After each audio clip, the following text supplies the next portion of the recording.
El Alternativo.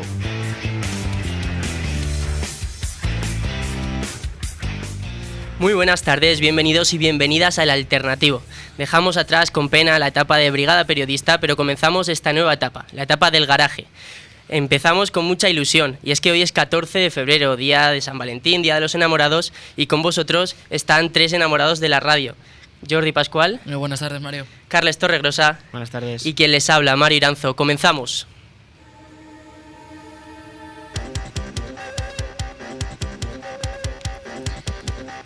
La Gaceta de la Calle.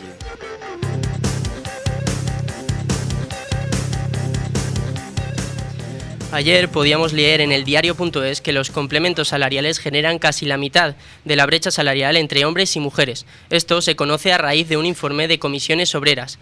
Para hablar de él tenemos con nosotros a Laura Garrote, secretaria de la organización y secretaria de la Mujer de la Unión Provincial de Comisiones Obreras de Cuenca, y María José Mesas Naranjo, secretaria general de la Unión Provincial de Cuenca. Muy buenas tardes, Laura. María José. Hola, muy buenas tardes. Buenas tardes. Bueno, según leíamos en vuestros estudios, ¿cuánto tendría que incrementarse de media el sueldo de las mujeres para que se equiparara esta brecha?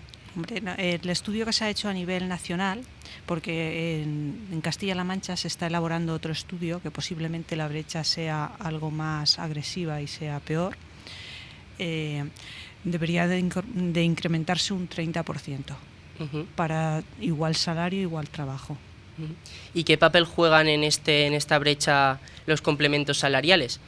Bueno, en el estudio uno de los problemas de que la brecha se incremente no es del salario base, porque cuando nosotros negociamos un convenio, los salarios bases son igual tanto para hombres como para mujeres. Lleva consigo son los complementos. Los complementos, aparte de los complementos que normalmente los que suben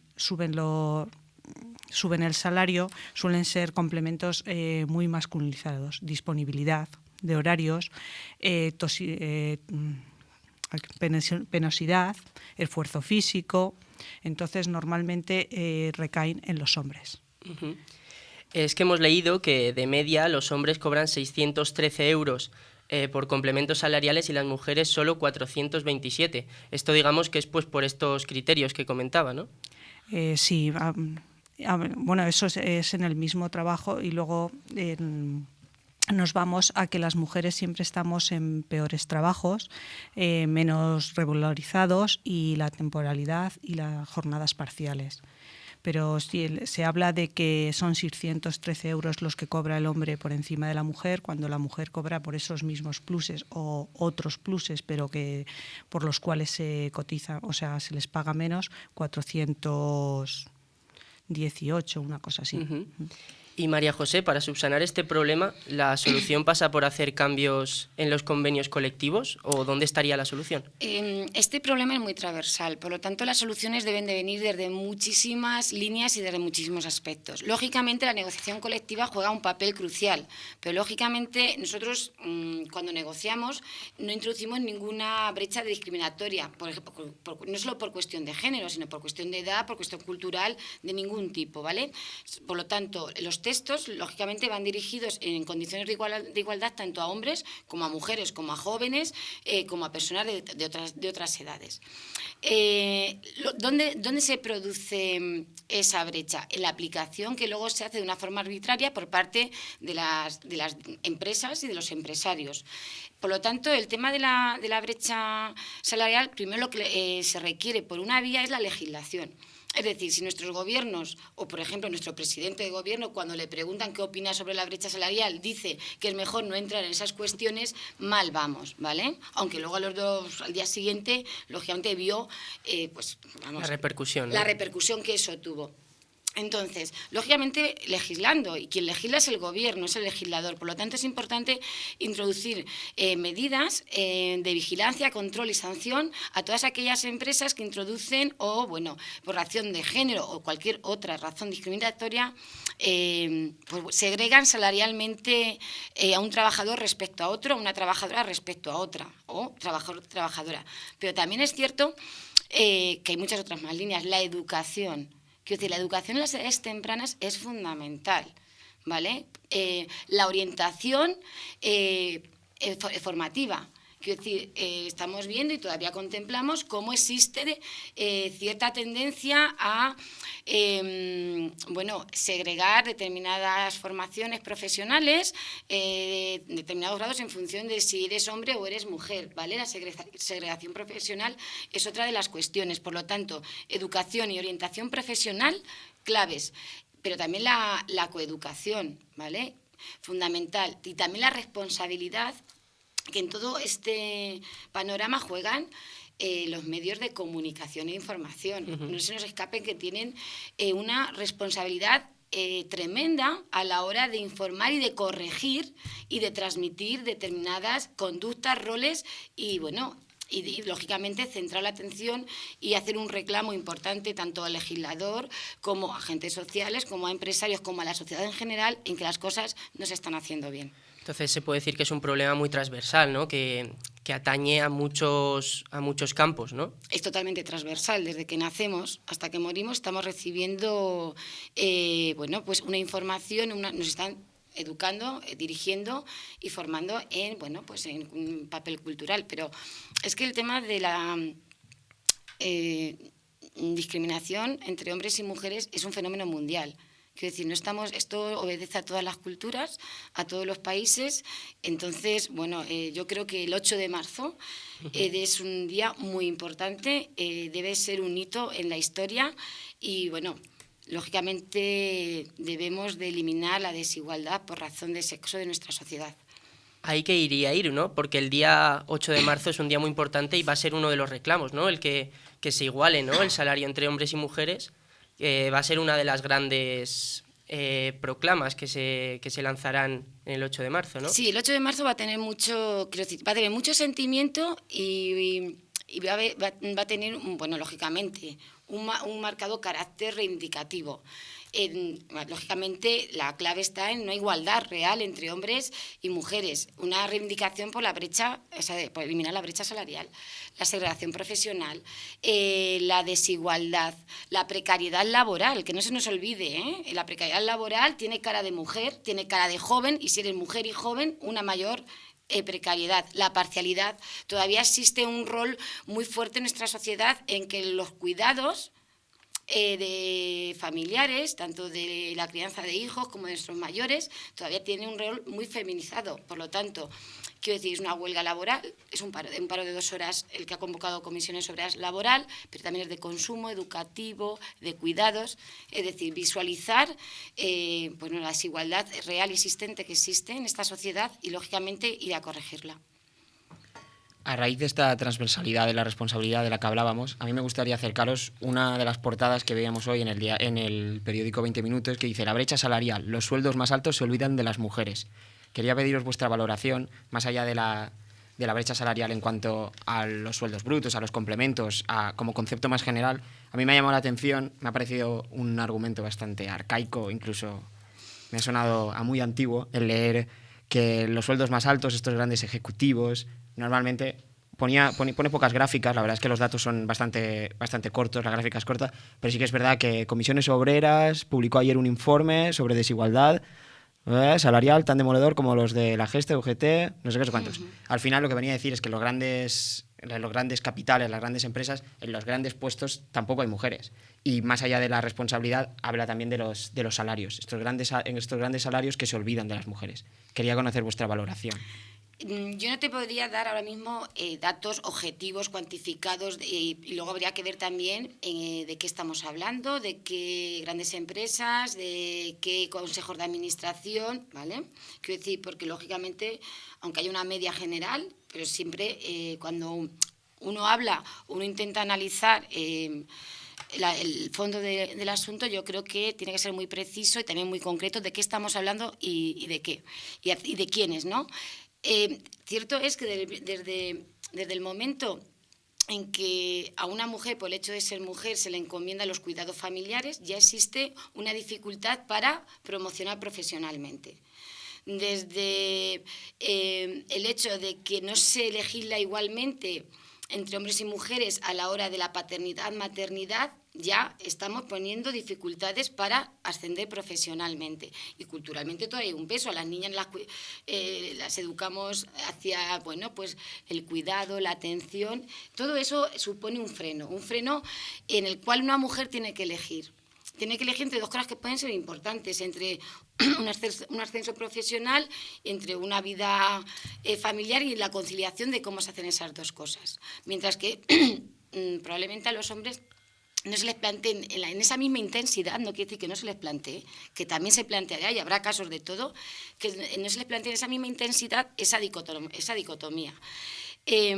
Pero bueno, ahí están los datos. Yo creo que vemos a día de hoy más caras de ministros que de ministras, más caras de consejeros de los grupos de los consejos de administración de hombres que de mujeres, etcétera, etcétera. Entonces, claro, existen determinadas dificultades, pero más allá de que los altos salarios se olvidan de las mujeres, que yo creo que se trata más de la dificultad que tenemos las mujeres a la hora de tener que optar, de llegar a ocupar esos puestos, es que la brecha salarial a la vez produce otras muchas más brechas. Tenemos una mayor desprotección social.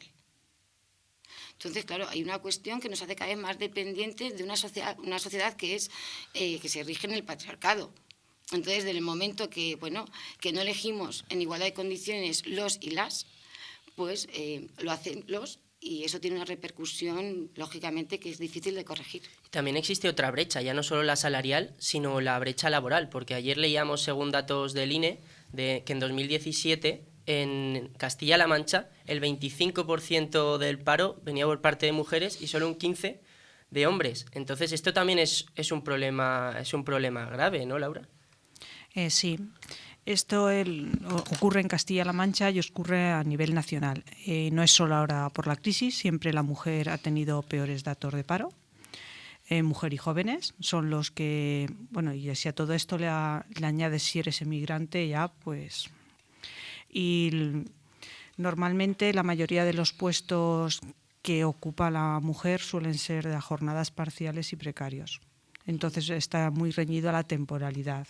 Y en Castilla-La Mancha más vamos a la temporalidad de, si te vas a hostelería, pues la temporalidad de Semana Santa en Cuenca o alguna época de verano. Si te vas al comercio tienes la época de rebajas y navidades, y es los trabajos que la mayoría de las mujeres en Cuenca provincia están desempeñando. Entonces el paro está muy, 25%, como has dicho tú, por encima.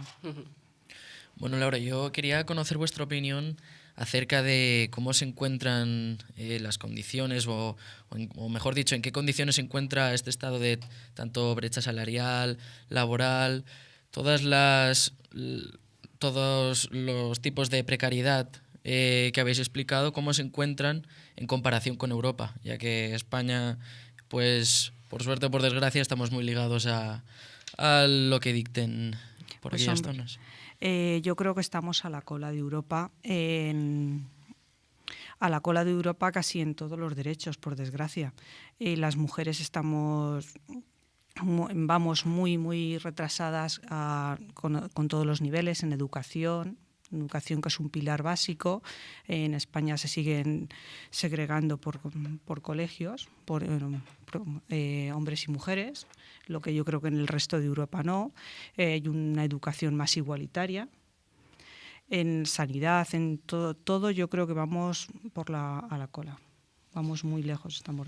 Ya que hablamos de Europa, me gustaría acabar con un dato pues un poco esperanzador, ¿no? Y para alegrarse un poco. Y es que el 5 de enero de este mismo año en Islandia se aprobó por ley que fuera ilegal que los hombres cobraran más que las mujeres. Es decir, se ilegalizó, mejor dicho, que fuera posible esa brecha salarial. Este ejemplo es un buen espejo en el que mirarse, ¿no? Sí, bueno, venía un poquito en la dirección que yo antes apuntaba, que hay que legislar, pero hay que introducir medidas de control, vigilancia y sanción en caso de este tipo de discriminación por razón de sexo, a igual trabajo, igual salario. ¿Vale? Ese debe de ser la conclusión. Ahora bien, es que ya partiendo de la Constitución, nuestra Constitución española ya regula que no se puede discriminar por razón de sexo, cultura, religión, asociación. Entonces, yo creo que bueno, que es importante que estemos hablando hoy aquí, que es importante que se esté hablando ahí fuera, que es importante que se haya fijado una fecha para visualizar este problema, porque yo creo que ya esto empieza a sonar alto, ¿vale? Ha estado silenciado durante mucho tiempo y que vamos en el camino de ir corrigiéndolo. Ahora, el camino no es corto ni va a ser fácil.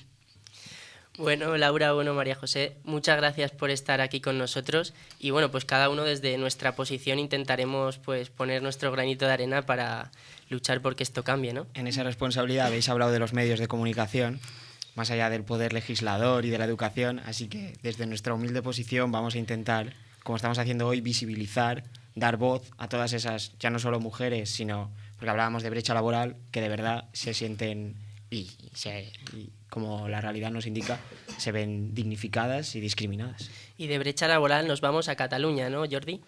Así es, Mario. El portavoz de Esquerra Republicana, Joan Tardà, ha advertido unas declaraciones en el Congreso en las que expresaba que nada está roto entre Junts per Catalunya y Esquerra Republicana de Cataluña, que al final ambas formaciones lograrán un acuerdo por responsabilidad para que sus victorias en las elecciones del 21 de diciembre acabe traduciéndose en un gobierno independentista. Además, el representante del grupo parlamentario de Esquerra Republicana también expresaba esta mañana a la entrada de la diputada de la CUP, Mireia Boya, en la entrada del Tribunal Supremo, que la macrocausa del procés ja ha començado i que se ha entrado en la segunda fase. Una democràcia, teòricament una democràcia de qualitat, de fet una democràcia low cost, que l'únic projecte que té per a Catalunya és la repressió. I ara ja hem entrat a la segona fase, la fase de la macrocausa. La pieza, la declaración de Joan Tardà. No sé, Carles, ¿qué opinión puedes resaltar al respecto? Ya volvemos otra vez al tema y a Cataluña en este caso, ¿no? Sí, la actualidad manda. Volvemos a Cataluña. Sí que es verdad que es difícil sacar una valoración en frío a día de hoy, después del bombardeo de noticias y de actualidad que hemos tenido alrededor de Cataluña. Pero bueno, sin querer ahondar en el fango, que no es el momento, creo que es un episodio más, de una crisis más, que sigue sin resolverse, que sigue sin poner, ya no solo poner de acuerdo a la hora de una solución a ambas partes, sino que es que no se están poniendo de acuerdo ni siquiera a la hora de negociar. Las bases no están sentadas, es imposible la negociación mientras ambas partes quieran, por lo menos, negociar y dialogar, así que creo que es un capítulo más, que no es el último, que tampoco es el primero y que nos quedan unos cuantos. Pues vamos a cambiar de tema, ya tenemos la noticia y nos vamos a una noticia de Carles. Sí, mi noticia tampoco es mucho más halagüeña, sigue en esa triste realidad, pero bueno, alberga algo de esperanza. Dice que José Manuel Fernández, ex portavoz de la Federación de Jóvenes Investigadores, cambia su puesto como investigador por un puesto de administrativo. El líder de los investigadores precarios españoles deja la ciencia y se marcha a Bruselas. De sus palabras extraemos: esta es una carrera muy vocacional y a mí se me acabó la fuerza de darme contra la pared una y otra vez. El químico considera que el colectivo de científicos entre 35 y 45 años ha sido el más afectado durante la crisis. No se sabe cuántos se van, cuánta gente tiene que dejar la ciencia porque ya no puede más, porque no puede estar esperando 7 meses a que se resuelva una convocatoria. La que era cara visible de los jóvenes investigadores tiene ahora 39 años y 2 hijos, y tiene un sueldo que dobla los pagos que recibía de la ciencia. Eso sí, está totalmente desvinculado de la investigación. Confiesa que ahora su vida no es ni mejor ni peor, pero sus preocupaciones son otras. Hace un par de días, en el programa Hoy por Hoy, presentado por Pepa Bueno en la cadena SER, se hacían eco de la carta abierta a la que se agarra la ciencia, un SOS en toda regla. Muy buenos días. Un grupo de científicos españoles, entre ellos 2 miembros de la Real Academia de las Ciencias, van a hacer pública hoy aquí, en este programa, una carta abierta dirigida al Gobierno que es en realidad un SOS. La ciencia española colapsa, se muere. Desde el año 2009, los presupuestos en investigación han caído un 36%. Una noticia más que triste, que nos obliga a replantearnos muchas cosas. Entre ellas, por ejemplo, si el señor de Guindos, a quien vamos a mandar a vicepresidir el Banco Central Europeo, nos debe una explicación. Pues recordemos que los presupuestos en investigación a nivel estatal eran y todavía son competencia suya y de su ministerio.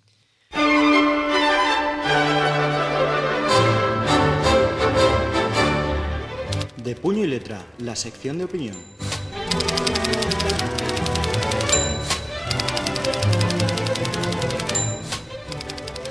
Como comentábamos, hoy es 14 de febrero, que es el Día de los Enamorados, el Día de San Valentín, Pero es que ayer fue 13 de febrero, que es el Día de la Radio, y es también un poco nuestro día, ¿no? Porque nos enamoramos, pero es que estamos enamorados también de la radio, ¿no?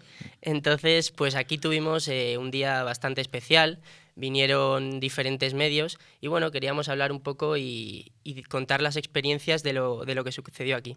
Para los que nos escuchéis en podcast, estas cosas no se ven, pero ayer aquí entró en directo Iñaki Gabilondo en este mismo estudio, en estos mismos altavoces, en todo Iñaki Gabilondo. Escuchamos a Carlos Alsina, tuvimos en directo a Pepe Domingo Castaño, así que del enamorado de la radio que soy, y como vosotros también, hay que decir que aunque no se vea, se percibe ese ambiente y nos han dejado un aura que la verdad es que nos ayuda a la hora de hacer nuestro programa. Sí, yo aún siento esas voces vibrando, ¿no? Están aquí aún en el ambiente. Sí, las sensaciones además fueron perfectas porque en todo momento los medios que vinieron aquí nos dieron la oportunidad, incluso en el debate en la mesa redonda, de la mañana, nos pusieron a disposición un micro abierto para todos los alumnos cuando quisiéramos intervenir y la verdad es que la colaboración con ellos mismos fue fantástica, la verdad que sí.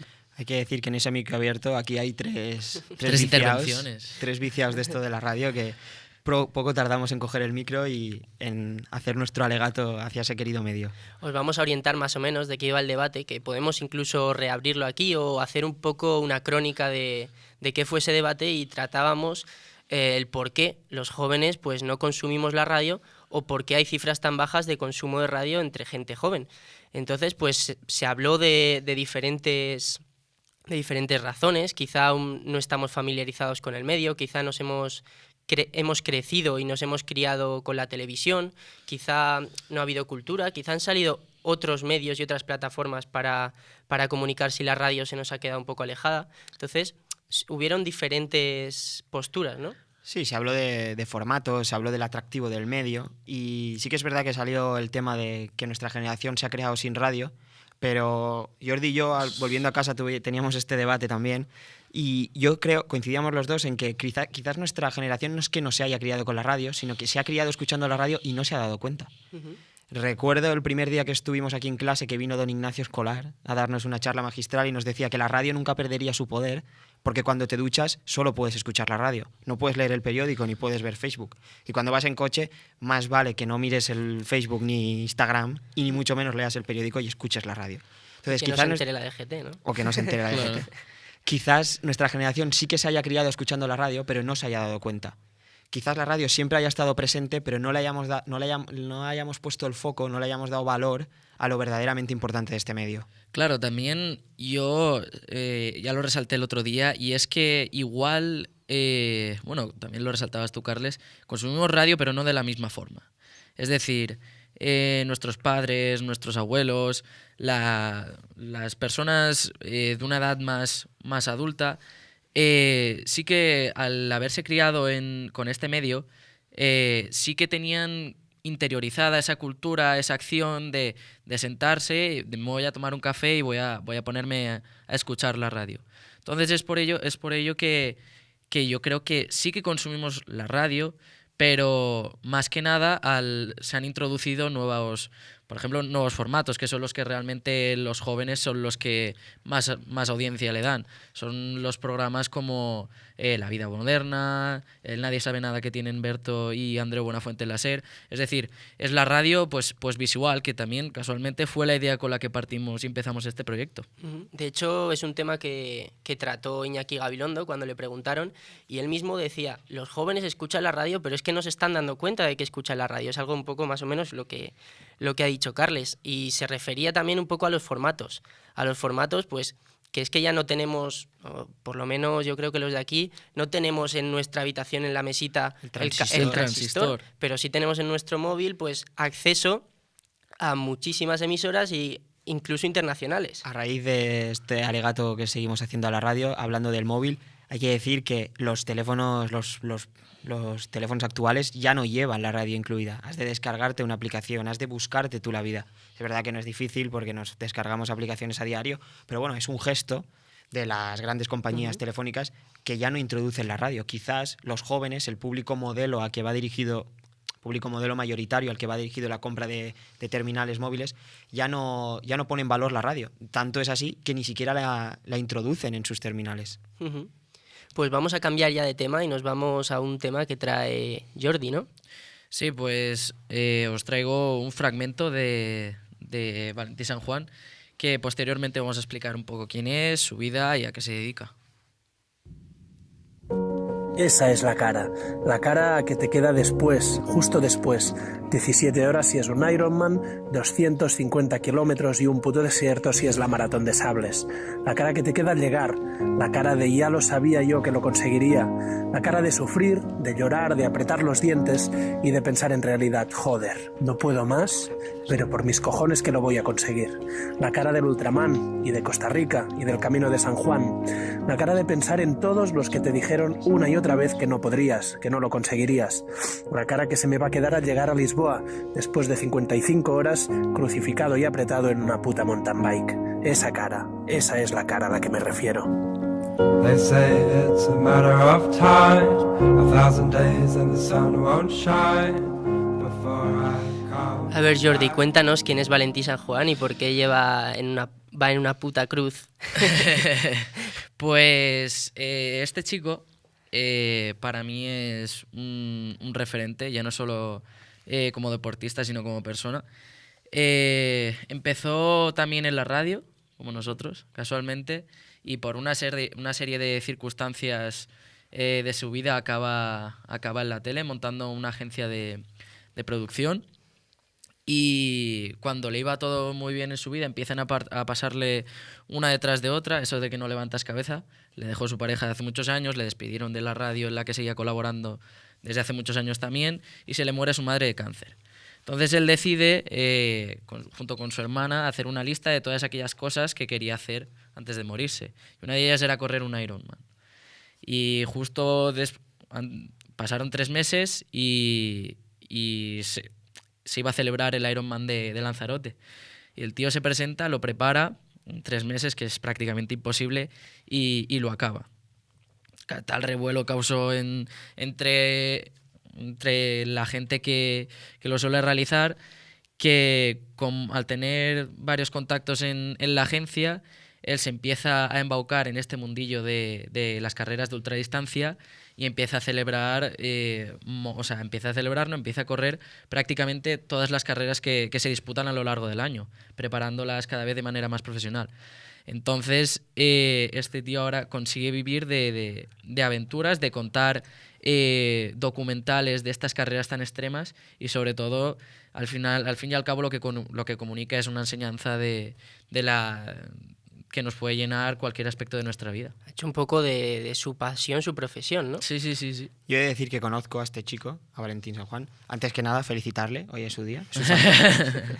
Y que además, más allá de expresar su superación y esto, el tío lo hace bien. Es que lo hace bien. Sus vídeos son una pasada. Su agencia trabaja muy bien. Son expertos en el audiovisual, en la comunicación, comunican, transmiten muy bien. Y más allá de hacer de su pasión su profesión, el tío lo hace bien. El talento, cosa fundamental a la hora de conseguir todos estos objetivos. Sí. De hecho, el lema de la productora es menos cabeza, más corazón. Menos cabeza, más corazón. Pues con más corazón nos vamos a ir a Pa' lo que hay que ver.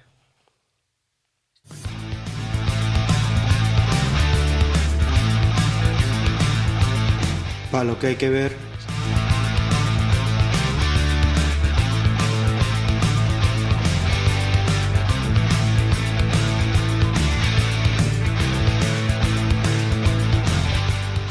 Pues incorporamos a la mesa a un nuevo contertulio, un nuevo compañero, y él es Julio. Cuéntanos, Julio, ¿qué tal? Buenas, vengo aquí a hacer un poquito de humor, el escenario perfecto, sindicatos, cáncer y política. Nada mejor para empezar. O sea, que vienes a seguir con la tónica que lleva el programa, ¿no? Sí, vamos, por supuesto. Creo que la única tónica que va a seguir es la de menos cabeza y más corazón. Entonces, pues a ver, ¿qué traes? No, va a empezar Carles. Va a empezar Carles. Sí, ¿vale? yo vengo aquí a romper ya. Vamos a... He de decir que yo no soy igual de gracioso que Julio. Yo lo voy a intentar, pero no tanto. Aunque mi siguiente noticia sí que es verdad que es un poquito más halagüeña, más amena. Os hago una pregunta. Os lanzo una pregunta antes que nada. ¿Seríais capaces de hacer reviews de drogas en YouTube? Sería capaz. Si me drogara, sí. Que eso, o sea, es grabarte... Claro. es mientras estás grabarte drogado. contando cuál es tu experiencia. Eso puede ser perfectamente Rollo- Albert Rivera en el Congreso de Diputados. Vale, perdón. Vale. A ver, pues vosotros habéis dudado un poco, pero hay 3 jóvenes holandeses que no han dudado ni un segundo. Hombre, en Holanda... Claro, ese es el escenario perfecto. Bastian, Nelly y Rens tienen un canal de YouTube que se llama Drugslab. Hasta aquí todo más o menos normal, con una estética bastante parecida a la de la conocida serie Breaking Bad, pero cuando ya empieza lo bueno es que cada viernes a las 5 de la tarde publican un vídeo donde prueban alguna droga y muestran sus efectos. Mandanguita buena. Hoi, ik ben Ellie. En ik ben Rens. En dit is Drugslab. Ja, hij is een beetje aan het inkikken volgens mij. Sorry, ja. Ik moet zeggen, als ik zo iemand op een feestje zou zien staan, word ik toch een beetje bang.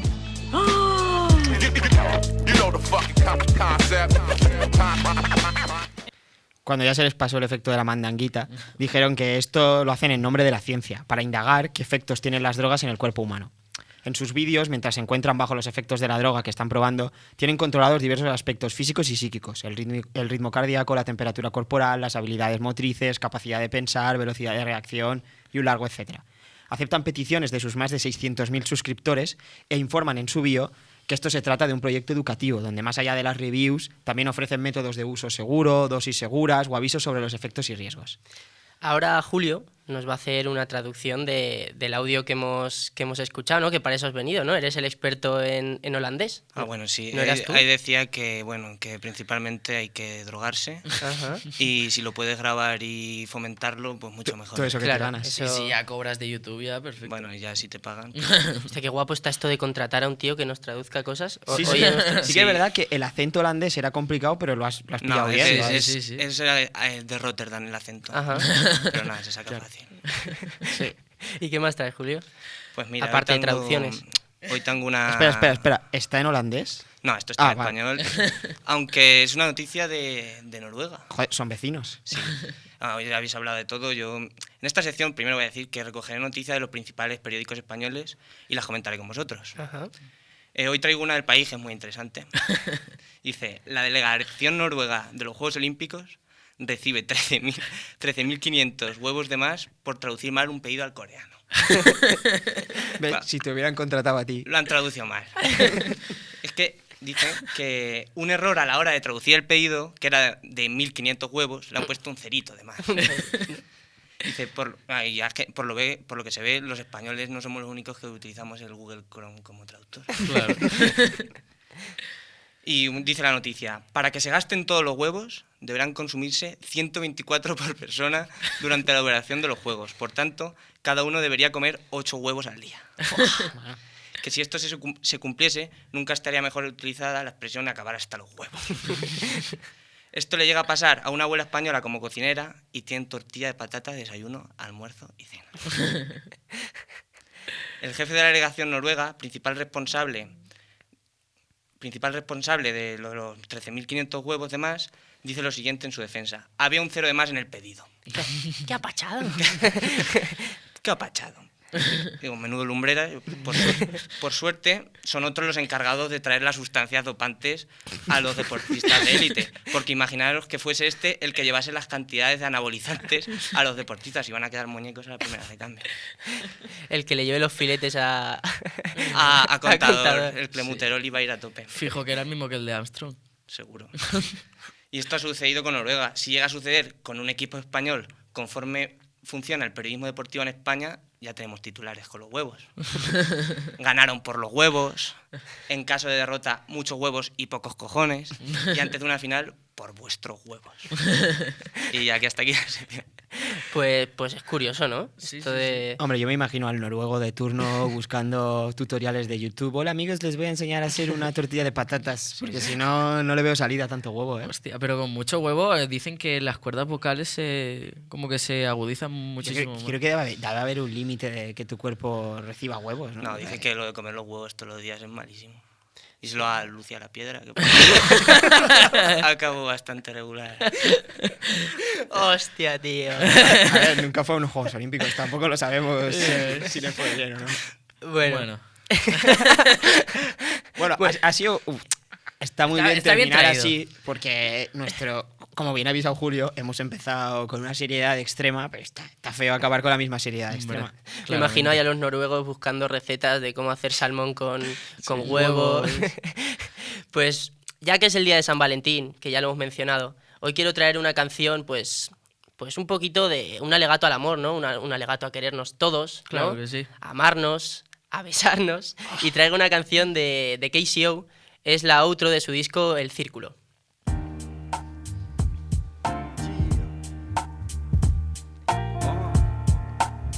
Cerrando el círculo, hora de dar las gracias.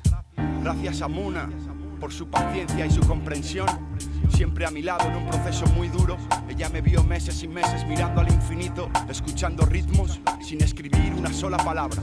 Por comprender esto y mucho más, gracias. Ahora que lo terminé se lo dedico porque es suyo, ¿ok? Paz y amor para Gonzalo Las Heras, R de Rumba y Marcos. Pues hasta aquí este primer programa de esta nueva temporada, podríamos decir, de esta nueva etapa. Y bueno, pues nos despedimos empezando, por ejemplo, por Pascu. Sí, bueno, muchísimas gracias de nuevo a los poquitos oyentes que podamos tener, pero bueno, fieles. No lo sabemos. Ya, no lo sabemos. Nunca hemos recibido ese Con feedback. el fichaje nuevo yo creo que va a funcionar. Y yo creo que también... Hemos ganado a Lucía La Piedra y a toda su familia de seguidores. Yo me replantearía el hacer los unboxings estos de drogas. Igual ganamos un poquito de audiencia, quieras que no. Ya, el hecho de que no sea Holanda igual nos complica un poco... Ya, pero es España. Vale. Tienes razón. Carles, tu análisis. Mi análisis, primero que nada, hablabas del día de San Valentín, de amor, de besarnos. Nosotros amamos la radio, besaríamos a KCO si lo tuviéramos aquí. Seguro. Así que, bueno, ha sido un placer volver, nueva experiencia, Claro nueva que etapa, nuevas incorporaciones. Vuelve a encenderse la luz roja del estudio, que ya la echábamos de menos. Ha sido un verdadero placer, gracias. Y por último nos despedimos de Julio, nuestro fichaje estrella. Y para mí también ha sido un placer estar hoy con vosotros y poner mis huevos sobre la mesa. Seguiremos, ¿no? Sí, seguiremos. Seguiremos informando, seguiremos opinando y seguiremos riéndonos, ¿no? Hombre, eso es lo principal. Pues sí, esperemos que esto siga. Pues que siga la magia de la radio, nosotros nos vamos. Terminé, se lo dedico porque es suyo, ¿ok? Paz y amor para Gonzalo Las Heras, R de Rumba y Marcos, por todo el cariño que le han puesto a esto. Paz para mi mamá, mi papá, Sergio, Joselo, María y Cris, Sabán, Belén y Mustafa, mi familia. En un camino polvoriento aprendí a ver, quise saber a quién amar, a quién creer.